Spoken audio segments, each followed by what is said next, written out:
देव भगवान अल्लाह खुदा ईश आदि नाम एक ही शक्ति के हैं। वो कैसा है, कहां है, कैसे मिलता है, किसने देखा है? ये प्रश्नवाचक चिन्ह पूर्ण रूप से हटाने के लिए अवश्य सुनिए जगत गुरु तत्वदर्शी संत रामपाल जी महाराज के अमृत वचन, सर्व पवित्र धर्मों के पवित्र शास्त्रों के आधार पर। अब ये दो अक्षर जो सतनाम है, दो अक्षर का, ये तो समझो बोकी है, श्वास ओ श्वास की। और जब बोकी लगाते लगाते पाइप जल तक पहुंच जाती है, फिर उससे जल प्राप्त नहीं हुआ उन दो अक्षर के नाम तय। आदि नाम जो है वो सार नाम, वो हैंडपंप है, ऊपर की मशीन, वो अलग है। और फिर वो भी जाप करना, कहते कह कबीर अक्षर दो भाग, इन बोल कर इनका जाप कर और होगा खसम तलेगा राख। इनको देने वाला अधिकारी संत होगा, इन दो अक्षर के नाम को, तो भी तभी तुझे लाभ होगा। नहीं तो वहां जब धर्मराज के दरबार में जाओगे, झूठे गुरु से ले लिए और जाप कर रहे हो तो भी यूजलेस है, वहां दोनों सजा होगी। क्योंकि अनधिकारी से बनवाया हुआ पासपोर्ट भी आपको सजा करा देता है और बनाने वाले की भी सजा, दोनों पेटोगे इकट्ठे। तो ये क्या बताया है कि फिर उस आदि नाम सार नाम से वो जल पानी नीर ऐसे प्राप्त होगा। ये ओ सतपुरुष अकाल मूर्त सब स्वरूपी राम, इस 3 मंत्र के जाप आपको मिलेगा। उसमें अब 2 अक्षर का नाम कौन सा है और किन किन ने जाप किया है, थोड़ा सा हिंट यहाँ ये भी देना पड़ेगा। कबीर परमेश्वर जी किन किन महापुरुषों का आकर मिले, जिनको ये सतनाम का भेद बताया और गुप्त रखने की प्रतिज्ञा करवा ली थी कि यदि इस सतनाम को, 2 अक्षर के नाम को तुमने सार्वजनिक कर दिया, इन काल के दूतां का हाथ लग जाएगा। और ये भी वही नाम देवेंगे फिर सभी अपने शिष्यों को। ये तो भोली आत्मा है, 5 नाम दे अड़ंगा, इसकी को स्वीकार किए बैठे हैं।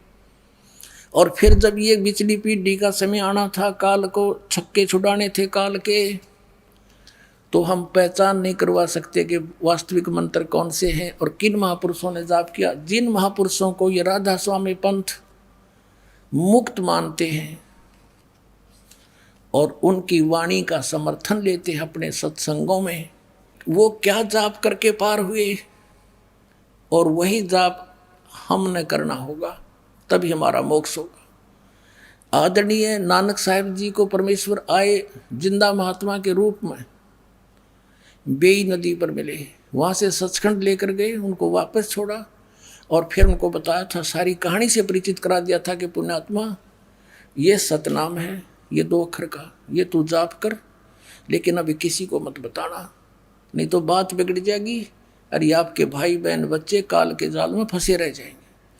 तो ये दृढ़ भगत थे परमात्मा के, इन्होंने कत्ती इसका सुराख भी नहीं लागण दिया और बल्कि इससे कोसों दूर कर दिया मानव को कि कोई इसका जिक्र भी ना कर देखते। अब ये जो राधा स्वामी पंथ चला है, ये गुरु ग्रंथ साहिब का पाठी था शिवदयाल जी, पंजाब का, पश्चिमी पाकिस्तान जो पहले पंजाब था वहाँ का रहने वाला था, गुरु ग्रंथ साहिब की पाठ करता था। अगर गुरु ग्रंथ साहिब में यूँ नाम होता तो यूँ ये नाम शुरू कर देता नकली, और अधिकारी फिर भी ना नहीं था, उसकी दशा तो फिर भी वही होनी थी। लेकिन अब भेद नहीं रहता, आपको पहचान नहीं करा सकते कौन सा रियल मंत्र है। अब देखो आदरणीय नानक साहिब जी 2 अक्षर का कौन सा जाप करते थे। ये है सब तो वड्डी भाई वाले वाली जन्म साखी श्री एक ओंकार सतगुरु प्रसादी, ये कोड वर्ड है। एक ओंकार लिखने का क्या आवश्यकता थी, ये कोड वर्ड है। एक ओम और एक और, ये 2 अक्षर का सतनाम है। ये सतगुरु के प्रसाद से प्राप्त होगा। ई जन्म साखी अज तक छप चुकिया नालों वड्डी है, सब तो वड्डी ते पुरातन है। और भाई बाले वाली जन्म साखी श्री गुरु नानक देव जी दी, और पंजे साहिब दी साखी ते 10 पातशाह दे जीवन समेत मुकम्मल साखियां हन। प्रकाशक हैं doctor Jawahar Singh, Kripal Singh and company, और पुस्तकों वाली गली नंबर 8, बाग रामानंद, अमृतसर, यहाँ से छपी है। अब इसके हम आते हैं समंदर की साखी पे। ये देखिएगा, समंदर दी साखी, और पृष्ठ 547 पर। ये बाला बोल रहे हैं, बालाजी बोल रहे हैं। बाला सिंधु वाच, बाला सिंधु बोले, ताते है गुरु अंगद जी, जद गुरु नानक देव जी अजिते पासों विदिया होए। वहाँ से विदा हुए। मर्दान ने कहा, मर्दाना बोला कि सच्चे पातशाह जी असा समुद्र ता देखिया पर लंका ना देखी, जिथे रामचंद्र जी चढ़ाई कीती है। ता गुरु नानक जी कहा चलो भाई बाला ते मर्दाना, तुहानू रंज नहीं करना, आखी मीटो। जा आखी मीट के खोलियां ता समुद्र दे कंडे जाई खड़े हुए, किनारे, समुद्र के किनारे खड़े हो गए। ते आखन लगे बाला ते मर्दाना, मेरे पीछे पीछे चले आओ, मुखों वाहिगुरु वाहिगुरु कहंदे आओ। ते आगे आगे गुरु जी श्री नानक देव जी तुर पे, और जैसे धरती ऊपर तुरदे सन, उसी तरह समंदर ऊपर तुर पे। जा चले जाहन ते पीछे बाला ते मर्दाना जावन। ता मर्दाने कहा, ता मर्दाने विचार कीती कि गुरु नानक देव जी ओम सोहम जपदे जांदे हन। ये है पुण्यात्मा 2 अक्षर का नाम, सतनाम इसको कहते हैं। ता मर्दाना भी ओम सोहम लग्गा जपन, और ते लग्या गोते खावन। ता गुरु नानक जी देखन, ता मर्दाना गोते खांदा है। ता गुरु जी की हा मर्दाना, गुरु जी करनी वल नहीं देखना, गुरुदेव वचन पर चलना। ओह चाहिए तू मर्दाना ओहे आख जे असा आखिया है। ता मर्दाना फिर लगा वाहिगुरु करन कहन। ता फिर चल जल ऊपर उसी तरह तुरन लगा। अपना आत्माओं, ये तो थी पंजाबी वाली। अब थोड़ी सी आपको और दिखा दो, हिंदी में और अनुवाद कर रखा है इन्होंने। ये देखिएगा, ये भाई बाले वाली जनसाखी और भाई चतर सिंह जीवन सिंह अमृतसर वाला ने इसका अनुवाद किया। ये देखिएगा, ये माया बाजार से छपी है, अमृतसर से। प्रकाशक हैं भाई चतर सिंह जीवन सिंह, बाजार माई सेवा अमृतसर, फोन नंबर इतने। अब इसमें भी आपको दिखाते हैं। ये है समुद्र दी साखी समुद्र की, और 559 यानी 559 पर यहाँ देखो साखी समंदर की। अनुवाद करते हुए शॉर्टकट किया है, फिर भी बहुत कुछ समझ में आओगा। एक दिन मर्दाने ने कहा कि महाराज मेरा मन चाहता है कि समुद्र में जो लंका है वहाँ का भ्रमण किया जाए। गुरुजी ने कहा अच्छा, आप लोग अपने नेत्र बंद करो। जब मैं और मर्दाने ने नेत्र बंद करके अक्षण भर के बाद पीछे खोले, तब हम लोग गुरुजी के साथ महान समुद्र तट पर खड़े थे। अब गुरुजी ने कहा कि तुम लोग समुद्र के जल पर वाहेगुरु जप करते पैदल ही चले आओ। हे गुरु अंगद देव जी, हम लोग गुरुजी के पीछे पीछे उसी तरह जा रहे थे जैसे सूखी पृथ्वी पर चला जाता है। आगे आगे गुरुजी, ये है भाई 2 अक्षर का मंत्र, ओम सोहम जाप करते चले जा रहे थे। तब मर्दाने ने सोचा कि हम भी ओम सोहम जाप क्यों न करें। तब मर्दाना भी ओम सोहम की रट लगाने लगा। बस वह लगा गोते खाने। अब गुरुजी ने पीछे देखा तो हंसकर कहने लगे, मरे मर्दाना, शिष्य का धर्म है कि वह गुरु के बताए मार्ग पर चले, इसलिए तू वह गुरु ही जप, तेरा उसी में कल्याण है। तब मर्दाने ने वाहेगुरु जाप करने की रट लगाई, तब फिर पूर्व प्रकार पानी पर चलने लगा। अब ये है वो मंत्र जिससे मोक्ष होगा। ये राधा स्वामी वालों के पास नहीं, किसी वर्ल्ड में, इस संसार में किसी के पास नहीं, इस दास के अतिरिक्त। और सार नाम की तो किसी का बाप भी नहीं लगी है पुण्यात्माओं। अब इन आप जी को वो प्राप्त हो रहा है। परमात्मा ने कहा था, सो हम शब्द हम जग में लाए, सार शब्द हमने गुप्त छिपाए। जैसे नानक साहब ने कहा है कि इन सभी सदग्रंथों में जो 52 अक्षर से के लेखों से लिखे गए हैं, ये गीता, वेद और पुराण, इनके अंदर सोहम वो अक्षर नहीं है, वो सोहम अक्षर नहीं है। क्योंकि कबीर परमेश्वर के इस कलयुग में प्राकट्य सतलोक से आने से पहले किसी भी ग्रंथ में ये मंत्र नहीं है। केवल परमात्मा की वाणी से निकाल कर इन कहीं कीट कहीं का रोड़ा जोड़ दिए, ये 5 नाम बना लिए। और सोहम मंत्र क्या देने का अधिकारी इस दास के अतिरिक्त 21 ब्रह्मांड में नहीं है। ये सब नकली, अगर कोई इसका वैसे सिंगल भी जाप कर रहा वो भी अधिकारी नहीं है। तो कहते हैं नानक साहब जी ने ये दोनों जाप किया, और आदि नाम अलग है, वो सार नाम न्यारा है, उसका जिक्र भी नहीं करना था। अब देखो नानक साहब जी ने कैसा झटका दिया, ये भी प्रमाणित करना था आप जी के लिए कि नानक साहब जी सिद्ध करते हैं कि मैं ये जाप करके मोक्ष प्राप्त हुआ। मुझे सार्वजनिक भी कर दिया, विधि नहीं बताई, और झटका भी मार दिया कि आने वाला हमारा अनुयायी इसके निकट भी ना जावे, कहीं काल के दूता का हाथ लग जा। तो कितनी प्यारी आत्मा थी ये महापुरुष। इन्होंने कैसे चाल के साथ भूल भुलैया करके आज तक इस सच्चाई को और इस मूल मंत्र को और इस खजाने को तो आपके लिए सुरक्षित रखा। जैसे एक प्राण संगली नाम का ग्रंथ है, नानक साहिब जी की अमृत, उसके अंदर अपनी विशेष उसमें ज्ञान दिया है। जैसे कबीर साहिब का कबीर बीजक है, और उसमें ये मंत्र क्लियर लिखा हुआ 2 अक्षर का। आदि नाम सार नाम का भी उसमें संकेत है, क्लियर नहीं है। लेकिन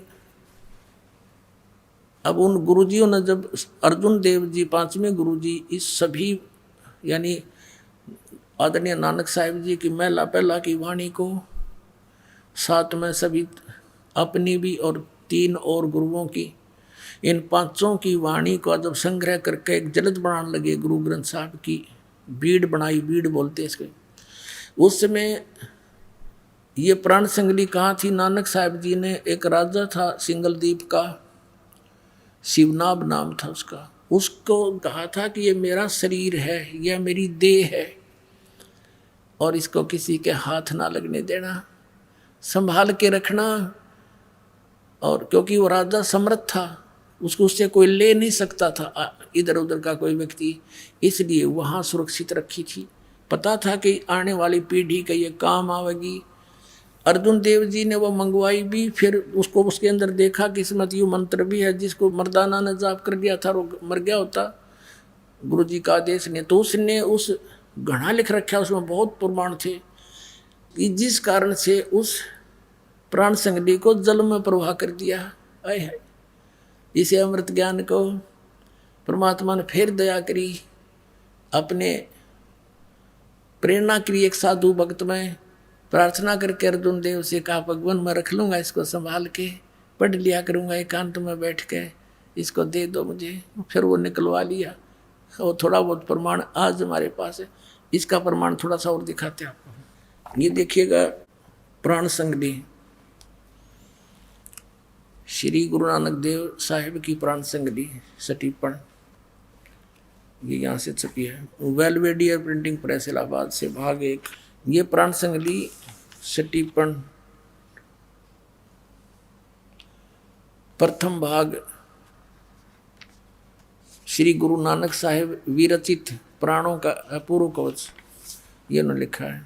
गुरुमुखी अक्षरों से भाषा अक्षरों में सटीपन सही तैयार करके गुरु साहिब के संक्षिप्त जीवन चरित्र समेत संपूर्ण संघ जी ने प्रेम प्रसाद रूप से अर्पण किया।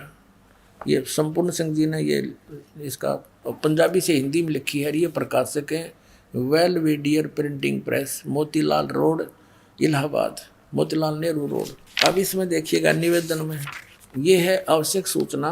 गुरु नानक साहिब ने यह अपूर्व ग्रंथ प्राण संगली किस अवसर पर सिंगला द्वीप में वहाँ के परम भक्त राजा शिवनाभ जी को उपदेश करके बख्श दिया, और फिर उनकी 5वीं गद्दी के अधिकारी गुरु अर्जुन देव जी ने उसे कैसे संगल द्वीप से मंगाया और किस कारण से उसे गुरु ग्रंथ साहिब के संग्रह से अलग रखा, इसका वर्णन गुरु नानक साहिब जी के जीवन चरित्र में दूसरी यात्रा के आखिरी हिस्से में और टिप्पणकार के निवेदन में लिखा है। गुरु नानक साहिब ने यह अनमोल ग्रंथ, इस अनमोल ग्रंथ का नाम प्राण संगली क्यों रखा, यह तो पक्के तौर पर वही कह सकता है जिसकी गति उनकी सी हो। किस कारण को तो वही बता सकता है जो उन जैसा ही उन जैसी ज्ञानवान हो। तो भी कुछ लखावा उसका उनके इस वचन से होता है जो निज मुख से उन्होंने राजा शिवनाभ से कहा। पुण्यात्मा आंखों में पानी आ जाता है ये मार्मिक वचन पढ़कर श्री नानक साहिब जी के। देखिएगा, ई ग्रंथ मेरी देह है, मेरा स्थूल रूप है, प्राणों मेरिया का संग्रह कहो कवच है, और जगत समुद्र का ई पुल है, संसार से पार होने का। इसके अंदर बहुत मटेरियल लिख दिया, मैटर लिखा मैंने। संसार सागर से पार करने का पुल है। ई प्राण संगली में तैनू बख्शी है, तुझे बख्शीश दे दी है। ई अदर वस्तु है, सोते जरी है, यानी तू इसका अधिकारी पाया मुझे। ई प्राण संगली अमृत प्रभा है, तेरे मुख विखे प्रवेश हुई है, होर 3 लोकां विच इस वस्तु ਨੂੰ संभालता कोई नहीं, ताते प्राणों विखे प्राण संगली रखनी। ओए होए होए, इस वचन को से स्पष्ट होता है कि यह ग्रंथ प्राणों का संग्रह रूप है। अब ये तो अनुवाद करता अपने हिसाब से कह रहे, जिसमें प्राण पिंड का निर्णय और प्राणों से मन, प्राण माने श्वासों का, प्राण माने श्वासों से मन को का निरोध पूरा भेद लिखा है। संभव है कि इसको गुरु ग्रंथ साहिब की जल्द में शामिल ना करने की वजह यही हो कि गुरु अर्जुन देव ने समय अनुसार इसे हर एक छोटे बड़े की दृष्टि में लाना उचित ना समझा। ये स्पष्ट है कि इस ग्रंथ को गुरु अर्जुन देव जी ने जो 5वें पीढ़ी गद्दी पर थे कि छोटे बड़े की नज़र में लाना उचित नहीं समझा। ये बिल्कुल सही था, क्योंकि इसके अंदर वो सतनाम था जिसके जाप करने से मर्दाना डूब गया होता। इस डर से उन्होंने इस गुरु ग्रंथ साहिब में रखा ही नहीं और इसको आखिर में जल प्रवाह कर दिया कि कहीं किसी का हाथ लाग जाए, कोई और पढ़ के ना इससे मर जावे डूब के। पुण्यात्मा, अब देखो काल कैसे जाल फैला रहा था, नाश करना चाहता है इस अनमोल ग्रंथ का, और ये मिल गया हमने। आगे देखो इसमें क्या लिखा है। अब देखो इसमें निवेदन है, यहाँ लिखा है कि श्री गुरु नानक साहिब के 5वें स्थान पर श्री अर्जुन देव जी हुए हैं, जिन्होंने गुरुवाणी की बीड़ बांधते समय भाई पैड़ा नामी एक शिष्य को पैड़ा नामक शिष्य को सिंगला द्वीप भेजकर राजा शिवनाभ के पौत्र के पास से, शिवनाभ तो मर लिया था, अपने पोते को देगा था, बेटा इसने संभाल कर रखना, गुरु जी की कहा हुआ यो अनमोल धरोहर है, यह ग्रंथ मंगवाया था। और जिसे किसी कारण से श्री गुरु ग्रंथ साहिब की बीड़ में रखना उचित न समझकर सर्वथा ही जल प्रवाहित कर दिया था। सारा का सारा जल में डाल दिया था यह प्राण संगली, जो कि एक परम प्रेमी साधु की अत्यंत प्रार्थना से द्रवीभूत होकर हुए गुरु साहब ने यानी अर्जुन देव जी से प्रार्थना की, तब साहब के वचन अनुसार जल से निकलवाया और जैसे का तैसे उसे ही बख्शीश कर दिया गया। अर्जुन देव जी ने उसको दे दिया कि ले जा तू, बस हमने इसको छुपा कर रखिए, बख्शीश कर दिया गया था। जिसका प्रसंग गुरु प्रताप सूरज प्रकाश नामक प्रमाणिक इतिहास की तृतीया राशिगत 32वें अंशों में लिखा है, अपने आत्मा यो खजाना आपके लिए रोक रखा था। आप वो पुण्यकर्मी प्राणी हो जो मनुष्य शरीर प्राप्त करके इसको इस नाम का सतनाम को प्राप्त कर चुके हो। उसके बारे में कहा कि लख बर सूरा जूझ ही लख बर सावत दे, लख बर यति जहान में तब सतगुरु शरणा ले। अब ये 2 अक्षर का मंत्र नानक साहब जी जाप करते थे, क्लियर हुआ। सार नाम गुप्त है, उसका तो किसी ने भेद भी नहीं लागण दिया इन महापुरुषों ने, इस दास के ऊपर मेहर करी परमात्मा ने। फिर आदरणीय धर्मदास साहिब जी को यही मंत्र दिया था परमात्मा ने, ओम सोम शब्द प्रकाशा। और आदरणीय घीसा दास साहिब जी ने अपनी वाणी में कहा है, ओम सोहम जप ले भाई राम नाम की यही कमाई। ये नाम है असली मंत्र, यू है राम का नाम। ओम सोहम राम नाम जप कर थर होई, ओम सोहम मंत्र दोई। राम नाम जप कर थर होई, थर माने सथाई स्थान सतलोक प्राप्ति कर सकते हो। और ये ओम सोहम मंत्र दो, ये है 2 अक्षर के मंत्र। आदरणीय गरीबदास साहिब जी कह रहे हैं जिनको भगवान मिले थे, ये मंत्र दिया था स्पेशल। सोहम शब्द हम जग में लाए सार है, और सार शब्द हमने गुप्त छिपाए। नामा छिपा ओम तारी, पीछे सोहम भेद बिचारी। सार शब्द पाया जद लोई, आवागमन बहुर ना होई। और ये दास के बिना कोई अधिकारी नहीं पुण्यात्मा, तुम्हारा सौभाग्य है। आपको ये मंत्र कितना आसानी से मिल गया, आप कितनी पुण्यकर्मी प्राणी हो। क्योंकि लाल की कीमत जौहरी जानता है, ये दास जौहरी है, तुम लाल हो। कहते हैं परमात्मा ने कहा कि गोता मारूं स्वर्ग में जा बैठूं पाताल, गरीबदास ढूंढता फिरूं अपने हीरे मोती लाल। आप वो हीरे मोती लाल हैं जिनको ये सतनाम और सारनाम प्राप्त हो रहा है। बोलो सतगुरुदेव।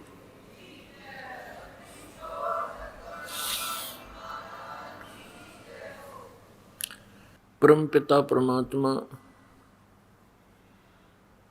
पूर्ण ब्रह्म पूर्ण परमात्मा जो असंख्य ब्रह्मांड के स्वामी हैं, कुल के रचनहार हैं, हम सभी आत्माओं के वो पिता हैं, वो सत्य पुरुष हैं। वो कहाँ रहते हैं? सचखंड में रहते हैं, सतलोक में रहते हैं। वो अमर स्थान है, अविनाशी स्थान है, वो अविनाशी ही भगवान है। सतलोक के अंदर परमात्मा मनुष्य जैसे शरीर में, तेजोमय शरीर में विराजमान है, नर आकार है। उनके एक रोमकूप में करोड़ सूर्य मिला दे, करोड़ चंद्रमा। उनकी रोशनी भी परमात्मा के एक रोमकूप की रोशनी से न्यून है, कम है। ऐसा तेजोमय शरीर उस परमेश्वर का है। वहां पर ऐसी ही सृष्टि है जैसी यहां आप देख रहे हो, लेकिन वहां अकाल नहीं गिरता, वहां कोई काल नहीं गिरता, यानी सूखा नहीं होता, फ्लड नहीं आती। वहाँ का जो वातावरण है वो एक जैसा सुहाना रहता है। वहाँ बने शरीर ये 5 तत्वों के नहीं हैं, नाड़ियों का तंत्र उसमें नहीं है, वो एक तत्व से बने हुए होते हैं। उसमें वृद्ध अवस्था नहीं होती, वहाँ कोई रोग नहीं है, राग द्वेष नहीं है, क्योंकि वहाँ सभी को समांतर सुविधाएं प्राप्त हैं। कोई ऊंच नीच नहीं है एक मालिक को छोड़ के। हम पहले वहीं रहा करते थे। यहाँ कोई चींटी है, मच्छर है, जीवाणु है, उन सबके वहाँ पर अलग अलग बहुत बड़े महल बने हुए हैं। और आज वो खाली पड़े हैं। हम अपनी मूर्खता से, अज्ञानता से, गलती से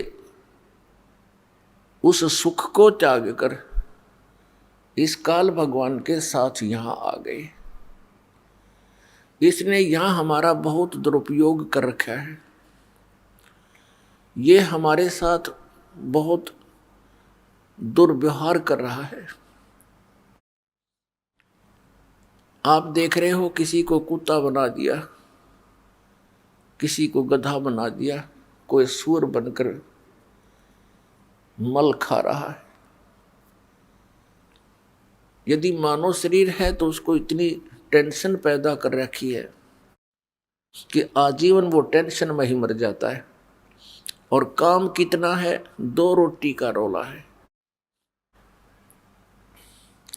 इस शरीर को जीवित रखने के लिए क्यों इतना यूं कच्चा शरीर मिल गया। इसमें दिन में 2-3 बार नहीं कुछ डाल लेंगे तो यूं काम करे नहीं। इसी को जीवित रखने के लिए खेतों में मजदूरी या कहीं और बिजनेस करना पड़ता है, और इसी को सुरक्षित रखने के लिए कपड़ों की आवश्यकता है। इसी शरीर को सुरक्षित रखने के लिए महल मकान बनाते हैं। अब ये अनिवार्य भी है कि जो इस शरीर के लिए आवश्यक है, इससे एक्स्ट्रा जो हम करते हैं वो हमारी नालायकी है। बड़ी बड़ी कोठियां बनाते हैं, एक में भी संतुष्टि नहीं है, 2 बनाते हैं, 3 बनाते हैं, और बनाते ही बनाते मर जाते हैं, और फिर भटकते फिरते हैं कुत्ते और गधे सूअर बनकर। ये हमें ऐसे मूर्ख बनाए हुए हैं। जो मूल कार्य इस जीवन का है उससे वंचित रखता है। यदि किसी की प्रेरणा भी बनती है कि मैं भक्ति करूं, क्योंकि आत्मा परमात्मा के बिना रह नहीं सकती। वो भिन्न बात है कि जो नास्तिक हो चुके हैं उनके अंदर वो प्रेरणा दब चुकी है, नाश नहीं हुआ है, वो दब चुकी है। क्योंकि वो ऐसे माहौल में रहते हैं, ऐसे वातावरण में रहते हैं, वहाँ के सभी लोग उसी विचारों के होते हैं, तो उनकी वो भावना और दबती ही चली जाती है। यदि वे व्यक्ति भी सत्संग के अंदर आएंगे तो उनके अंदर दबी हुई वो भावना, परमात्मा पाने की प्रेरणा फिर से अंकुरित हो जाएगी। यदि कोई साधना करने की चेष्टा कर रहा है तो ये काल भगवान उसको शास्त्र विधि त्याग कर मनमाने आचरण पर दृढ़ किए हुए है, और इतना दृढ़ कर दिया कि अब यदि सच्चाई बताने की चेष्टा की जाती है तो हाहाकार मच जाता है। पहले परमात्मा ने स्वयं आकर के, परमेश्वर कबीर देव जी ने, कबीर साहिब, काशी वाले धाणक ने, जुलाहे ने, वो पूर्ण परमात्मा है, सारी सृष्टि का रचनहार है। उस परमेश्वर ने आकर के हमें ये ज्ञान देना चाहता कि बच्चों, तुम काल के जाल में फंसे हुए हो, तुम्हें मूर्ख बना रखा है इस काल ने। आज तुम अपनी कोठी और बेटी, पुत्र और संपत्ति को अपना मानते हो, एक क्षण में आपकी मृत्यु हो जाती है। ये आपके हैं। परमात्मा ने कहा ये झूठा संसार आ रे, इनमें कोई नहीं तुम्हारा रे। ये बातें हमें अच्छी नहीं लगती, क्योंकि हम अज्ञान से परिपूर्ण हैं कि ये कैसे कह रहे हैं कि यहाँ हमारा कोई नहीं है। ऐसे कह रहे हैं परमात्मा कि आज तुम सब कुछ को अपना मान रहे हो, आज ही आपकी मृत्यु हो जाती है, जो होनी ही है, कभी ना कभी तो होनी ही है, तो आपका कहाँ ये। तो इस तरह की जो सच्चाई है और जिसकी हमें जानने की आवश्यकता है, ये बहुत खटकती है। फिर दूसरा ये कहा जाता है कि जो पूजाएं आप कर रहे हो ये पूजाएं ठीक नहीं, ये किसी काम की नहीं है, क्योंकि ये शास्त्रों में प्रमाणित नहीं है, सदग्रंथों में वर्णित नहीं है। उन महापुरुषों ने जिन्होंने परमात्मा पाया है, उन्होंने ये मंत्र जाप नहीं किए जो तुम कर रहे हो, उन्होंने ये साधनाएं नहीं की जो आप जी कर रहे हो, इसलिए आपकी साधना व्यर्थ है। तो इससे एकदम हलचल मच जाती है। और विशेषकर वो गुरु लोग जो उनको अज्ञानी बनाए बैठे हैं, श्रद्धालुओं को, उनको ज्यादा चिंता लग जाती है। और उनको ये चिंता बन जाती है कि कहीं ये सभी तुम्हारे शिष्य यहां से भाग ना जाएं। उन गुरुओं का सहयोग वो देते हैं जो उनके द्वारा बनाए गए लिटरेचर को बेचकर रोजी रोटी चला रहे हैं, या उनसे प्राप्त दान का दुरुपयोग करके मौज मस्ती मार रहे हैं। वो फिर उन भोली आत्माओं को, उस गुरु के शिष्यों को भ्रमित करते हैं। जैसे पहले भ्रमित करके कबीर परमेश्वर के पीछे लगा दिए, अपने ही बच्चे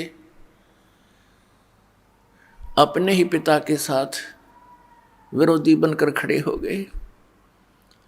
हम कितने भोले और अज्ञानी हैं, हम परमात्मा को ना पहचान कर उसके शत्रु बना दिए। और अब इस दास को सेवा दी भगवान ने, कबीर भगवान ने, ये सच्ची बात कहने की।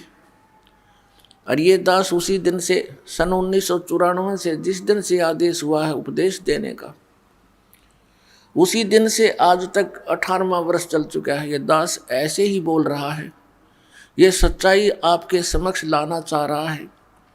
इसी के कारण ये क्रोथा कांड कराया इन अज्ञानी दुष्ट लोगों ने, राजा और प्रजा को भ्रमित करके बेहुदी अफवाहें फैलाकर। लेकिन हमारे साथ परमात्मा है, उन्हीं का आदेश है कि उसके बच्चों तक ये दास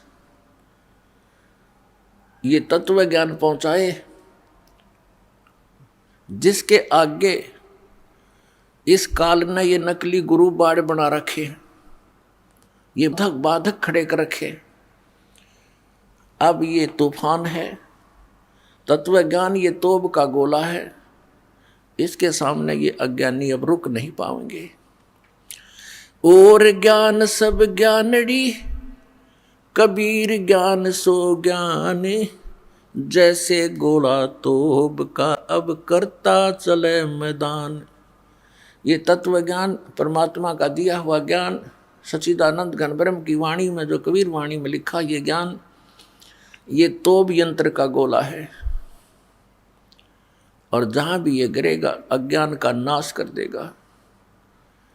अब ये गोले डाले जा रहे हैं, घर घर में संदेश भेजा जा रहा है, ज्ञान गंगा पुस्तक परमात्मा के बच्चों तक पहुंचाई जा रही है। जहां भी ये गिरेगा, जहां भी ये पुस्तक होगी, उस घर का तो उद्धार होगा ही होगा 101 पीढ़ी का, और पड़ोसी भी उससे प्रभावित होकर के फिर यहाँ आएंगे, सदा सुखी हो जाएंगे। तो इसमें ये बाधा पैदा कर रहे हैं। कल आपको बताया था कि भगवान के मार्ग में जो खड़ा होता है और फिर उसी को रोकने की चेष्टा करता है, वो अंधा गधा होता है। अंधा गधा रेल की पटरी पर खड़ा था, रेल की गड़गड़ की आवाज़ से उसको आभास हुआ कि तुझे कोई डिस्टर्ब करने इधर ही आ रहा है। उसने दोनों दुलत्ती उसी साइड में कर लिए, पिछले पैर जिधर से गड़गड़ की आवाज़ आ रही थी, और ये सोचा कि आन दे निकट, ये कौन मुझे छेड़ने आ रहा है। तो वो अवरोध पैदा कर रहा था रेल मार्ग में। तो रेल अंधे गधे से थोड़ी रुकेगी। जो ही गाड़ी निकट आई, अंधे ने दोनों दुलत्ती पिनाई और खट देसी मार दी अपने स्वभाव अनुसार। अब गाड़ी ने पटक दिया, ठा गया वो, नामो निशान नहीं मिला। अंधा गधा था हिरण्यकशिपु, अंधा गधा था कंस, अंधा गधा था रावण, और अंधे गधे वो होंगे जो इस मार्ग में खड़े होकर के अवरोध पैदा करेंगे। ये देख लेना पुण्यात्मा, क्योंकि ये परमात्मा का मार्ग है।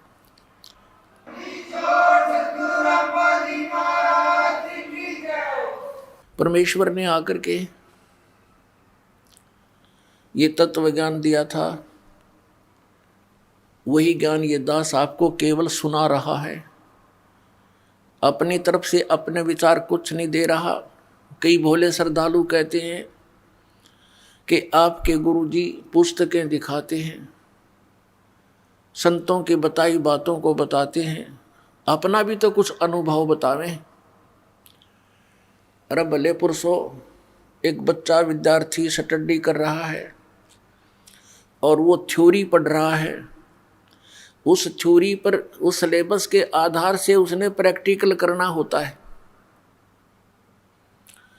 जैसे बच्चे लैब के अंदर प्रैक्टिकल करते हैं, वो पहले उसका विवरण पढ़ते हैं कि किस एंगल पर कौन सी ट्यूब मोड़नी है, उसको कैसे मोड़ा जाता है।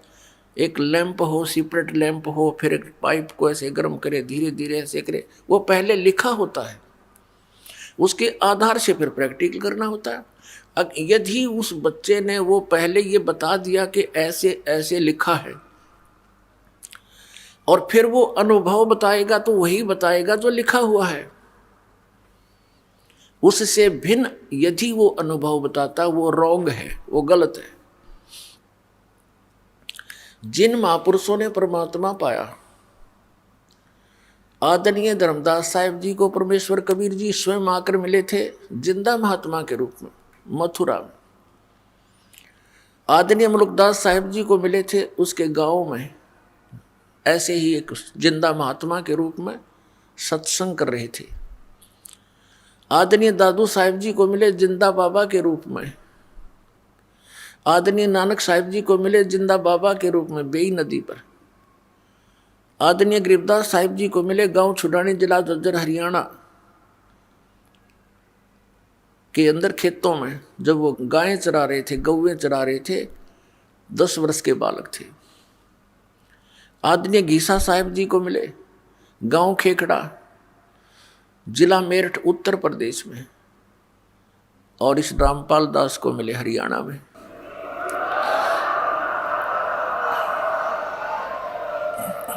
उस परमेश्वर ने जो भी अपने पाने की विधि, सतलोक जाने का जो मेथड उनको बताया, उन्होंने वही अपनाया, और वही वेदों में वर्णित है। लेकिन वेदों में कोड वर्ड हैं, सांकेतिक शब्द हैं, वो क्लियर नहीं है।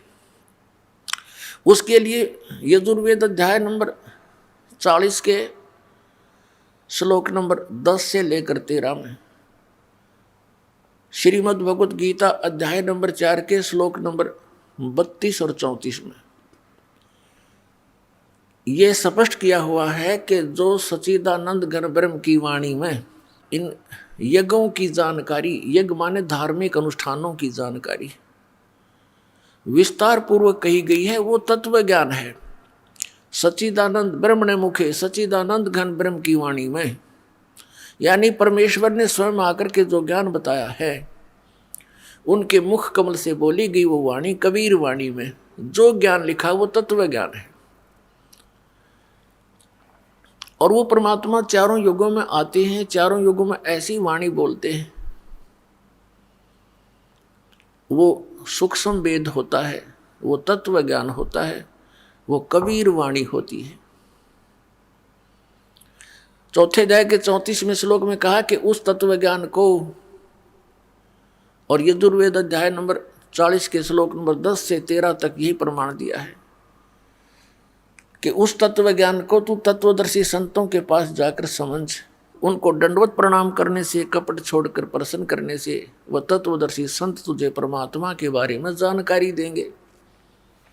इससे सिद्ध हो गया कि वेद ज्ञानदाता और गीता ज्ञानदाता यो एक ही है, ये ब्रह्म है, ये काल है।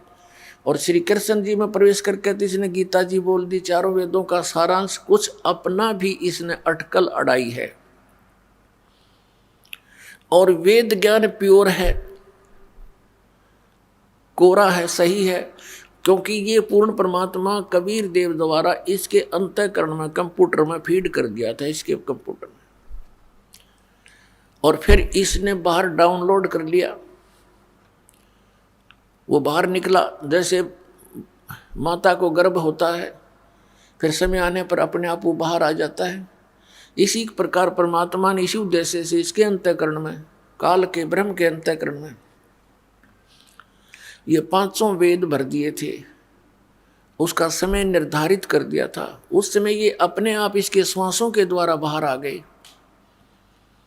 अपने आत्मा, अगर आज से 50 वर्ष पहले ये बात दास कहता कि श्वासों के माध्यम से बाहर आ गए ये इतने वेद, तो शायद नहीं जचती किसी का झूठ बोल रहा है।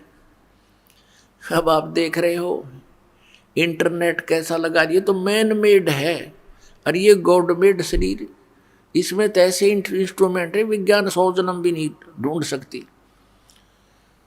तो वो कहाँ से कहाँ आते हैं, एक मोबाइल से दूसरे मोबाइल में ना कोई तार है, ना कोई कनेक्शन है, ब्लूटूथ के माध्यम से या वैसे मैसेज के माध्यम से पूरी की पूरी फिल्म, पूरे के पूरे कई घंटों के प्रवचन एक दूसरे में चले जाते हैं। तो अब इसको समझना बहुत आसान हो गया। तो श्वासों के माध्यम से ये बाहर आए, बाहर आते ही ये एक सुंदर कागज के रूप में उपलब्ध हुए उसके ऊपर।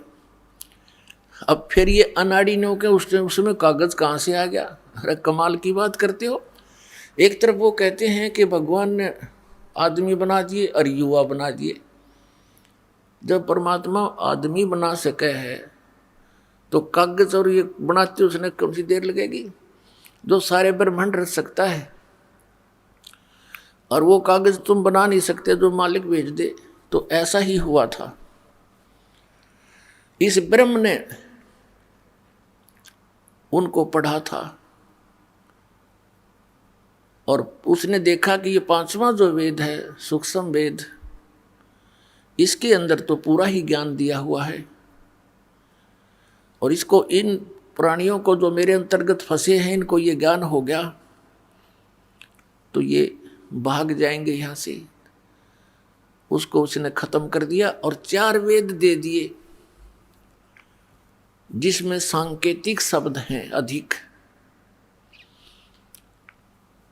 तो जिस कारण से उस परमेश्वर ने उस नष्ट किए हुए ज्ञान को स्वयं देने के लिए आना पड़ता है, उसी उद्देश्य से वो परमात्मा यहाँ आए। तो कहने का भाव ये कि इन वेदों में और गीता में जो कुछ भी लिखा है, वेदों में लिखा है वो बिल्कुल सही है। गीता जी में जो लिखा है इसने कुछ अपनी अटकल भी अड़ा दी, क्योंकि ये इसने वेदों का ज्ञान प्लस में युद्ध करवाने के लिए जो अटकलबाजी की वो भी अंदर घुसोड़ रखी है। कैसे कर रखी है इसने कि एक तरफ तो कहता है कि अर्जुन तू लाभ हानि छोड़ के, दूसरे अध्याय के 37 और 38 श्लोक में श्रीमद् भगवत गीता, लाभ हानि को भूलकर, लाभ हानि की चिंता छोड़कर युद्ध कर ले। और अगले ही श्लोक में लाभ हानि खुद याद दिला रहा है कि यदि तू मारा गया युद्ध में तो स्वर्ग में जाएगा, और यदि युद्ध जीत गया तो पृथ्वी का राज भोगेगा, तेरे दोनों हाथों में लड्डू। तो इस तरह की जो अटकलबाजी ये काल की अपनी सतर की है। और श्रीमद् भगवत गीता अध्याय नंबर 3 के श्लोक नंबर 6-7 में ये स्पष्ट करता है कि यदि तू एक स्थान पर बैठा रहा, हठ योग करेगा, तो अर्जुन तेरा निर्वाह कैसे होगा? इसलिए काम भी कर, तू कर्म सन्यासी बन। ये तो है वेद ज्ञान। ये वेद ज्ञान कैसे है, क्यों है, कैसे जाना? कि यजुर्वेद अध्याय नंबर 40 के श्लोक नंबर 15 में लिखा है कि ओम कर्तु समर किन्वे समर कर्तुम समर। ब्रह्म का जाप है ओम। इस ओम का जाप काम करते करते सिमरण कर, विशेष कसक के साथ सिमरण कर, और मनुष्य जीवन का परम कर्तव्य जानकर सिमरण कर। तो ये सिद्ध हो गया कि काम करते करते सिमरन करना। फिर इसने आगे लिखा है 6 अध्याय के 9 और 10 श्लोक में कि एक स्थान पर बैठ के मृगछाला बिछा के एकांत स्थान पर, वो आसन ना घना ऊंचा हो ना नीचा हो, अपनी नाक के अगले भाग पर देखे, इस प्रकार ध्यान लगावे। ये इसकी अपनी बकवाद है, अटकलबाजी। तो जो वेदों से मेल खाता है, गीता का ज्ञान, वो ओके है, सही है। बाकी जो अटकलबाजी है वो स्पष्ट दिखाई दे जाती हैं। उसके लिए इसने स्वयं कहा वो मेरा मत है। जहाँ ये कहता है ये मेरा मत है तो इसका अपना विचार है, शेष वेद ज्ञान है। तो वेदों से ही ये संक्षिप्त है। तो वेदों और गीता में उस परमेश्वर के पाने की विधि क्लियर नहीं है। इसलिए परमात्मा कबीर जी, कबीर परमेश्वर, सारी सृष्टि के रचनहार, हमारे पिता, हम दुखियों को वो ज्ञान देने आते हैं और बताने आते हैं कि बच्चों तुम मेरी संतान हो, और इस विधि से तुम यहाँ भी सुखी रहोगे जब तक तुम जीवित रहोगे। यहाँ आपको आवश्यक वस्तुएं उपलब्ध होंगी, लेकिन इतना भी ज्ञान उन्होंने दिया कि आवश्यकता से अधिक यदि तू डिमांड करता है फिर तू भक्त नहीं, फिर भक्ति नहीं चाहता, तू तो केवल माया ही कलेक्ट करना चाहता है। और माया को परमात्मा आपकी शत्रु बताता है। आप जी यहाँ पर अंडर ट्रीटमेंट है, और किसी को हाई ब्लड प्रेशर हो और वो व्यक्ति नमक और घी की डिमांड करे तो डॉक्टर अलाउड नहीं करेगा। मरना हो तो खा ले भाई, लेकिन डॉक्टर नहीं कहेगा। हाँ, डॉक्टर इतना कहता है कि कुछ कम ले, जिसकी सचीची ठीक हो जाती है कि थोड़ा ले। तो आपको आवश्यक वस्तुएं तो उपलब्ध कराएंगे परमात्मा, अनावश्यक आप डिमांड करोगे तो नहीं दी जाएगी। और आप केवल वही चाहते रहोगे तो फिर आपकी या भक्ति नहीं चल पाएगी। आपको इस तत्व ज्ञान के अभाव से, क्योंकि ये डिमांड वही कर सकता जो तत्व ज्ञान से परिचित ना होता, इस पर दृढ़ता नहीं आती, तो फिर आप मांगते ही रहोगे, वो वस्तुएं मांगते रहोगे, भगवान आपको देगा नहीं, आप यहाँ से भाग जाओगे। फिर आपके साथ क्या बनेगी? और बुरी बनेगी। क्या बनेगी? कि जिस व्यक्ति ने यहाँ रह करके 1 वर्ष, 2 वर्ष, महीने, 2 महीने, 6 महीने सतनाम प्राप्त कर लिया या नहीं किया, प्रथम मंत्र को भी छोड़ जाते हैं, तो इनसे आपकी बहुत भक्ति कमाई संग्रहित हो जाती है, संचित हो जाती है। वो भक्ति तो परमात्मा अपने विधान से आप जुड़वा रहा था कि इस भक्ति की शक्ति से ही तुम सतलोक जा सकोगे, और आप मांगते रहते हो अननेसेसरी थिंग, अनावश्यक वस्तुएं, तो वो आपको नहीं देगा। तो जिस कारण से आप डिमांड पर डिमांड रखते हो, फिर वो परमात्मा जानबूझ करके ये इसकी दुश्मन बन जाएगी आगे चलकर, वो नहीं देता है। तो आप तत्व ज्ञान के अभाव से, परमात्मा के इस ज्ञान पर अविश्वास होने के कारण छोड़ जाते हो। फिर आप गल के बूंदी बनेगी, आप काल के फंस जाओगे। अब काल के पास तो कोई है नहीं, वो तो आपकी की हुई क्रिया आपको ही देता है। अब जो आपने 1 वर्ष, 2 वर्ष, 4 वर्ष, 5 वर्ष यहाँ रह करके जो भक्ति की, वो तो आपके साथ थी। परमात्मा तो उसको चाहता था ये बर्बाद ना करे। और जिस धनी का बेटा 1-2 लाख रुपये ले रहा हो, पिताजी तो उसको गाइड करता, बेटा तू बर्बाद ना कर, अच्छी तरह लगा, सुरक्षित रख, डिपॉजिट करा दे कि तेरे आगे दुगने बन जाएंगे। और वो फंस जाता किसी खलनायक के, उसी के पैसों से आप भी मौज मारे और उसके पैसों से फिर सारी शराब पीवे, सिनेमा देखे, कार खरीद ले, फिर सैर सपट्टे करता अंडे, और वो जीरो हो जाएगा फिर कुछ दिनों में। तो यहां से गया हुआ प्राणी काल का फंस जाएगा, और वहां उसको फिर क्या होगा, वो जो वस्तु मांगने लगता है वो धीरे धीरे उसको मिलनी शुरू हो जाती है। कार भी हो जाएगी, कोठी भी हो जाएंगी, और वो यूं सोचेगा मैंने नाम भी छोड़ दिया, मेरा क्या बिगड़ गया, मैं तो दूना सुखी हो गया। न्योना मेरा, तेरा तो सत्यानाश हो गया, तेरा तो नाश हो गया, कति बात बिगड़ गई, तेने तो नाश कर लिया अपने बुना बुनाए काम का। इसे फंड तो संगदनम हो गए करत्या ने। अगर ईश्वर ने तो सुख मान रहा है तो फिर आने की आवश्यकता ही नहीं थी तेरी। तो पुण्यात्मा, उसके आधार से मनमान स्वर्ग में भी देवता बन जाएगा। ये इतनी जबरदस्त कमाई बन रही है आपकी। लेकिन पुण्यात्माओं, इसमें टायर पंचर मत करियो। ये हवा ही आपके अंदर भरी जा रही है, यही आपकी गाड़ी को लेकर सतलोक जाएगी, और आपने यही इसमें से दूसरों का हवा भरनी शुरू कर दिया, आशीर्वाद देने शुरू कर दिए, तो आप भी यहीं रह जाओगे। आपको चाहिए सभी बच्चों को, माता पिता, पुत्र पुत्री, रिश्तेदारों को भी कभी आओ तो आप भी हवा भरवा लो।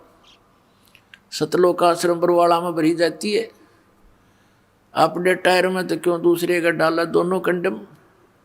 तो इस प्रकार पुण्यात्माओं, कुछ सावधानी से काम लो। जैसे माता गर्भ को रखे यत्न बनाए, ठेस लगे ते छन्न हुए, तेरी ऐसी भक्ति नसावे। जैसे किसी बहन को गर्भ रहा हो और वो उसको कितना सुरक्षित रखने की चेष्टा करती है, रात्रि के समय करवट लेते समय भी वो चिंतित हो जाती है कि कहीं मेरे बच्चे को कोई दबाव ना लग जाए, ये खराब ना हो जाए। ऊंचे नीचे में पैर रखते समय भी ध्यान से रखती है, कहीं ठेस लग के बच्चा ना गिर जाए। तो पुण्यात्माओं, आपको जिस दिन उपदेश मिल गया, आपके अंदर भक्ति बीज गिर गया। अब इस भक्ति बीज को ऐसे सुरक्षित रखना है आपने, इस भक्ति रूपी लाल को, जैसे माता गर्भ को रखे यत्न बनाए, और ठेस लगे तो यानी झटका लग गया तो छन्न हुए, क्षीण हो जाएगा, नष्ट हो जाएगा, ऐसे भक्ति जावे। तो इस प्रकार आपने इस भक्ति को बड़ी सावधानी से बना के रखना है। सौभाग्य आपका कि आपको ये वस्तु मिल गई। उस उलझे हुए अज्ञान से ये तत्व ज्ञान बना के, नौ मन सूद सुलझा के आज आपके समक्ष रख दिया। अब सुलझे हुए सूत को तो फिर मिनट लगे, कपड़ा बनाते समय मिनटों में तैयार हो जाएगा। ये सुलझा सुलझा सूत आपको दे दिया है, इसकी कदर करो, इसको ठुकराओ मत। अब जैसे ये पुस्तक भक्त वितरित कर रहे हैं गांव गांव नगर नगर में जाके, कुछ भोली आत्मा इनको पाठ देते हैं, किस लिए कि रामपाल के सत्संग है इसमें, और ये तो निंदा करता सब संतों की। बताए भगवान, कद टूटेगी इनकी या चौंध, कद समझेंगे ये भगवान को। इन अज्ञानियों ने इतना नाश कर रखा भक्ति का, ऐसे अंधे बना दिए जीवों को। तो इसकी कदर करो पुण्यात्माओं। अब क्या कहते हैं, गुरुआ गाम बिगाड़े संतो, गुरुआ गाम बिगाड़े, ऐसे कर्म जीव कहला दिए, ईब जड़े ना जाड़े, संतो गुरुआ गाम बिगाड़े। इन नकली गुरुओं ने गाम के गाम, पूरे समूह के समूह बिगाड़ दिए, भक्ति नाश कर दी। अब क्या बताते हैं, गुरुआ गाम बिगाड़े संतो, गुरुआ गाम बिगाड़े, और ऐसे कर्म जीव कहला दिए, अब बहुत जड़े ना जाड़े। क्या बताते हैं, बोले गुरुआ गर्भ ना कीजे, ताते पाहन कदे ना रीजे, बाल मुकुंद बोलत नाही, ये लटक बिहारी लूटे। ये जो गलत साधनाओं पर आपको आधारित किए बैठे हैं ये नकली गुरु, उनके विषय में बता रहे हैं परमात्मा कि जो साधनाएं तुम कर रहे हो इस विधि से आपका मोक्ष नहीं हो सकता। और गुरु आके सिर मार पड़ेगी, इसका पांडा कदे ना छूटे। ये झूठे गुरु बन कर बैठ गए, बोली आत्माओं को गुमराह कर रहे, इनका भार रख लिया सिर पे इन्होंने। पुण्यात्माओं, इस दास को पता लग गया, मेरी आंखें बन गई, मोतियाबिंद मेरा हट गया। अब मुझे दिखाई दे रहा है कि ये गुरु भी नरक में जाएंगे जिनके पास 2 अक्षर का मंत्र नहीं है।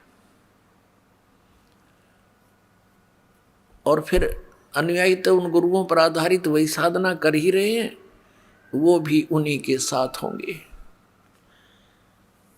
अब पुण्यात्माओं, दास का उद्देश्य किसी की आलोचना करना नहीं,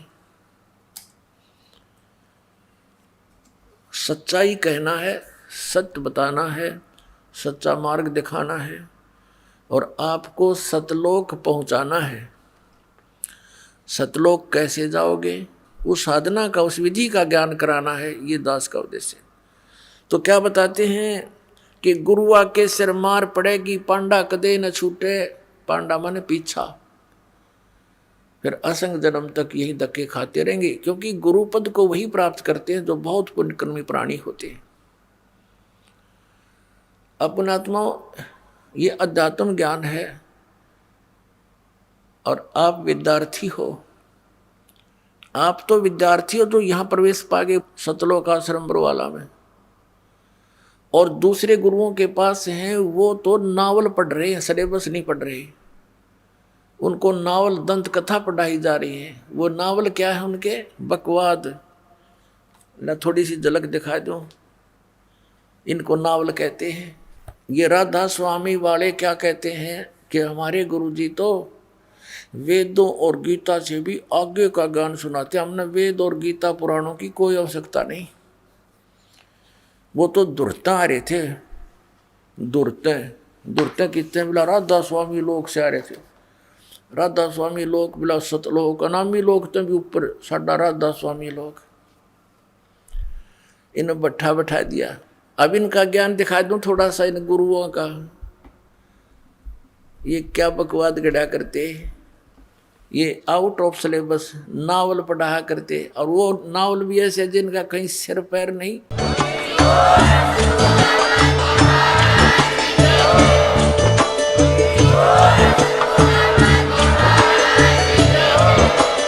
आप सुन रहे थे जगत गुरु तत्वदर्शी संत रामपाल जी महाराज जी के मंगल प्रवचन। अधिक जानकारी के लिए विजिट कीजिए हमारी वेबसाइट www.jagatgururampalji.org। संत रामपाल जी महाराज जी के शुभ आशीर्वाद से पूरे विश्व भर में 500 से भी ज्यादा नाम दीक्षा केंद्र हैं, जिन पर संत रामपाल जी महाराज जी द्वारा ऑनलाइन निःशुल्क नाम दीक्षा दी जा रही है। अपने नजदीकी नाम दीक्षा केंद्र का पता करने के लिए संपर्क करें 8222880541।